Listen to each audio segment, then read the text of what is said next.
Hello everyone and welcome back to another video of Plant Observed. This time I have a really nice plant. It is called Phalaenopsis Crystal Water, and I think it also has a number, probably an accession number, I don't know. And I'm pretty sure that also indicates that this is a clone. So this is Phalaenopsis Charming Chrystal Water 1287, for those of you who are interested. And I really like this plant for several reasons. I think the first reason is that this is a very vigorous grower. You can probably tell by the root system. This pot is not nearly enough for this orchid. It is probably the most vigorous grower in my collection. It just shoots out roots, and the roots are, sometimes as thick as a finger. You can really tell, I think, from this root right here, they are really huge. And if I would put this up in another pot, which is much bigger, the whole plant would probably also be a little bit bigger. I bought this plant some years ago, I think 2 or 3 years ago.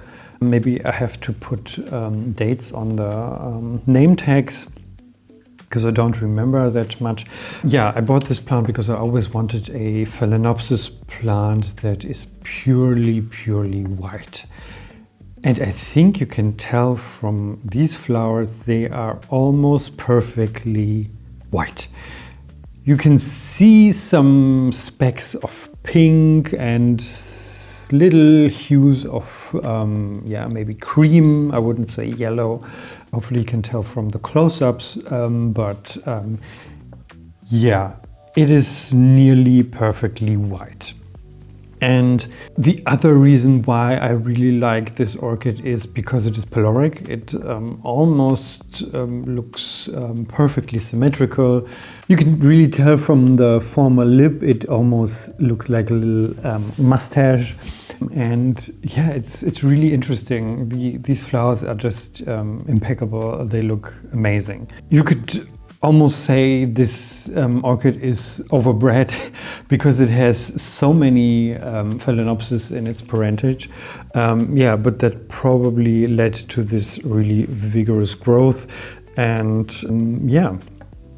this year it put out one new flower stalk for me. It branched a little bit. You can see it right here. A little side branch with 2 flowers, and then it also rebloomed for me on 2 old spikes from last year. And all in all, it put out this beautiful flower show for me. If I had to pick one issue I have with this plant, it is that it just blooms once a year. I wish it would bloom multiple times a year, that it would be free flowering, but unfortunately it is not. And it really makes sense if we look at the parentage of this specific orchid. So you have 48% Phalaenopsis amabilis and 16% Phalaenopsis amabilis subspecies amabilis, so 64% Phalaenopsis amabilis.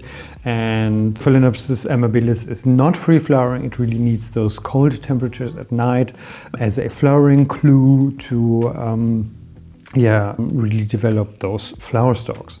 Then you have Phalaenopsis aphrodite, 13.1%, which is also not free flowering, which also needs those cold temperatures at night. And then you have Phalaenopsis schilleriana, 10%. Phalaenopsis schilleriana is a fragrant Phalaenopsis, but no fragrance. So you can see that, at least when it comes to the flowers, you lose the influence of those other types of orchids that you have in the parentage of this specific orchid, probably because it is not present in the newer hybrids, but in the former hybrids that were used in the creation of this specific orchid.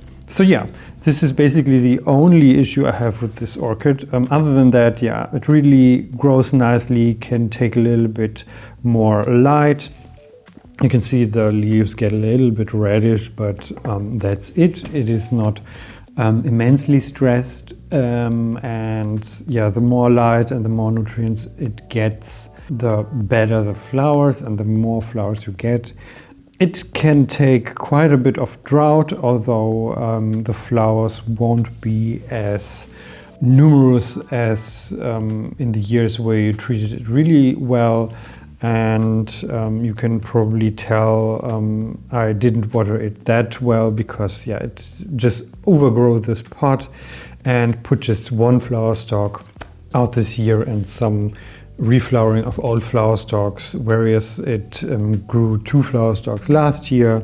Yeah, because it just had more water and nutrients available in this small pot because it wasn't that big at this point.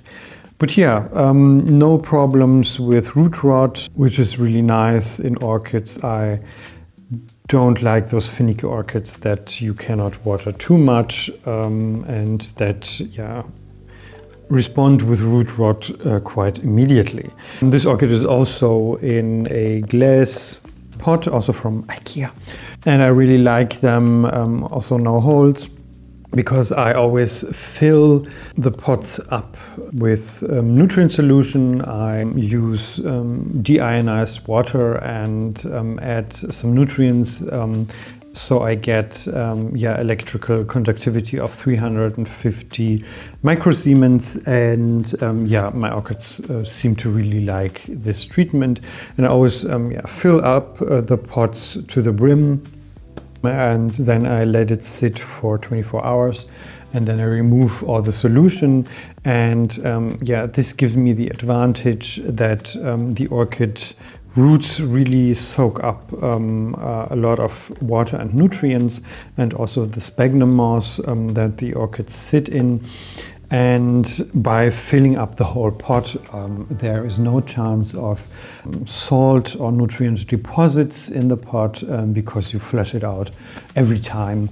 And yeah, I had really good results with this specific technique in my setup. And yeah, even in the summertime, I can go without watering for 3 or 4 weeks. It's not ideal, but they will definitely survive. And I really like that. I don't have to think about them all the time. I can come back once a month, maybe even longer in the wintertime when they need to be on the drier side, and don't worry too much about watering and fertilizing. It's always the same regime. And yeah, it's really nice and gives me good results so far. So I hope you really liked this video. If you did, please give it a thumbs up, and maybe consider subscribing to this channel. Support new small channels if you like, and I hope I will see you in the next video. See you, bye!